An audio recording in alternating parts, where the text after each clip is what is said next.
We're going to start with a question of the day that is partially review and partially new application from yesterday's lesson. So we're going to deal with the same situation. We got a skydiver jumps out of a plane, and of course we know at some point later before they pull the parachute, if they wait long enough, they will reach a terminal speed, and we're going to call that terminal speed VT. Of course, we could also describe that as a terminal velocity of VT. We'd put the little vector sign over it, and that would just include the direction. So I'm going to do two things. Draw the free body diagram for what the skydiver looks like when they are falling, or not what they look like, but just draw the free body diagram describing the forces acting on the skydiver when they reach terminal speed. And then sketch what the graphs would look like. And you don't need exact values, but just what is the general shape going to be. Any specific points that you can label, do, but you don't need to worry about the exact, having the shape exactly right. For the skydiver's trip, so this, where they're jumping out of a plane and eventually reaching terminal speed, acceleration as a function of time, and also speed as a function of time. So if you can do this without looking at yesterday's notes, that's great, and you should try to do it that way. But if you have to look at yesterday's notes, then so be it. Do what you need to do to be able to answer the question.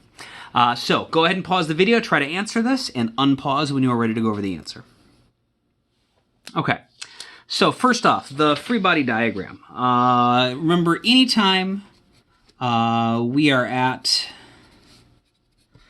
terminal speed, or terminal velocity, that means that the net force has to be zero. The reason we are no longer speeding up or slowing down, the reason we have reached sort of our final velocity, as you will, is because the net force is now zero and we've stopped accelerating.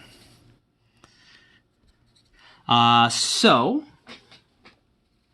that must mean that our net force is going to be zero, which means that the force of gravity has to be perfectly canceled out by the drag force, or the air resistance. So the air resistance has to be equal to the force of gravity. As far as the graphs go, so acceleration as a function of time.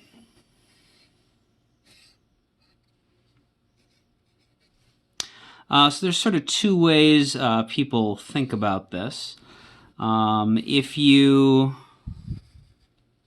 think about your acceleration in terms of like the scalar acceleration, so just the magnitude, we're going to wind up with something positive. But of course, if you think of your acceleration in terms of the vector form of acceleration with the direction, you might need a minus sign on there.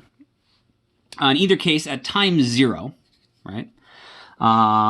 We are going to be initially just in free fall. So when they first jump out of the airplane, their acceleration is g downwards. And so if you are including the sign, right, you need to start at negative g, negative 9.8 meters per second squared. And if you are just doing the magnitude, it would just be g, right? And then over time, we know as time goes on and on and on, they get closer and closer to this situation where they've stopped accelerating. And so we are going to be approaching this. And so this is going to be something we are approaching asymptotically. Because we saw the relationship from yesterday is that the net force slowly decreases, because as we fall faster, the air resistance gets bigger, causing the net force to get smaller and smaller and smaller, causing the skydiver to speed up at a lower and lower rate, so the acceleration is getting smaller and smaller and smaller over time.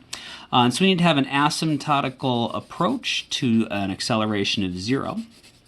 And so we're either going to get something like this, or something like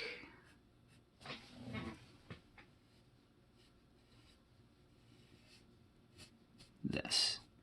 We don't have enough information right now to know like the exact nature of the geometry of this curve, but it should make sense that we know that the starting value at time zero was g downwards, and we know that if we wait long enough, we have to reach a place where we're no longer accelerating, and so the only shape that's going to do that is a curve that is asymptotically approaching zero. two ways to think about this. This is the graph. So this is the vector version of acceleration, assuming that down is negative. This graph can actually be interpreted two ways. This could either be the scalar version of acceleration, so just the magnitude of the acceleration, or you could actually interpret this as the vector version of acceleration.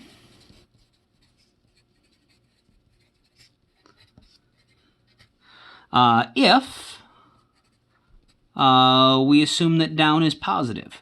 Remember the directions, we just need to make sure we're using the same sign to be consistent for the purpose of communication. And so you can have, as long as you are consistent, you can always have up be positive or always have down be positive, as long as you always use the same symbol for the same thing. Now normally, if you don't say anything to anyone else, we assume that down is negative. But since, like, in this entire problem, the skydiver is moving downwards, they're accelerating downwards, their displacement is downwards, their velocity is downwards, they're accelerating downwards, it might make sense. It might be easier to just think of, well, like, positive is forward, and if you're a skydiver, forward is down. And so if you think of it sort of in that sense, that positive is forward, and downwards is forward for a skydiver, then we could have downwards be positive, in which case the graph would look like this. And so there's sort of, this is the correct graph. If you're thinking vector version of acceleration where down is negative, this is fine if it's a scalar version, or if you thought vector version where down was positive, but like this is not the right graph if you meant to draw the vector version of acceleration and meant to have downwards be negative. And so you can sort of self-assess and figure out if your brain was in the right spot, if the thing you drew matched what it should have. The other one we asked you to draw was the speed as a function of time. And so we know at the beginning, when they jump out of the plane, their initial acceleration is g, because they're just in free fall. And then eventually they reach a point where they're not accelerating. The speed sort of does the opposite. When they initially jump out of the plane, they start at rest. Their speed is 0. And then they reach a terminal speed. And since it asked for just the speed, that's just going to be a scalar, so we're only going to have positive values. So speed as a function of time, of course, at time 0, our speed is 0. And we are eventually going to reach our terminal speed. And so, we have to, as time goes on, we have to wind up, approaching this asymptotically, because any other shape, would like cross it or something. And we need to, for large periods of time, just be sort of hanging out at the terminal speed. And so it's got to be something that looks like this, right? And so that sort of shows the approach to terminal speed, and then you can also, I'll maybe extend this because I have more space. So you can imagine as time goes on, because this is just approaching, this just stays here, right? And so we don't have, something where like the curve is crossing or something. It just, once it gets there, it just is going to stay there if it's asymptotically approaching. And that's what we expect to have happen. Once we've reached our terminal speed, we should just stay there. And so this is the correct diagram for the terminal speed. You could also think of this as the, you don't necessarily need to, I'm going to talk about what the velocity graphs would look like. I don't need you to draw the velocity graphs in your notes. Obviously, you should have the correct speed graph in your notes because I asked you to do that. But the velocity graph, just to be clear, using sort of that same thing that we talked about last time where we could draw, the vector version, velocity, you could either have down be negative or down be positive. In this case, this is what the velocity graph would look like if we assumed, that down was positive.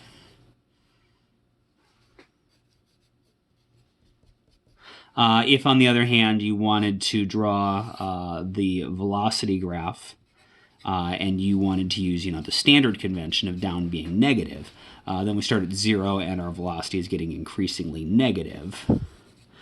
We eventually reach our terminal velocity which is going to be some sort of negative value, right? And so you would have an approach like this. And so I didn't ask you to draw the velocity graphs, and so there's no need for you to actually do that. But just as long as we're talking about what the graphs would look like, the speed graph is the top one. It is also what the velocity graph would look like if we had down be positive. If you want to draw the velocity graph and down be negative, though, it would look like what we have on the bottom.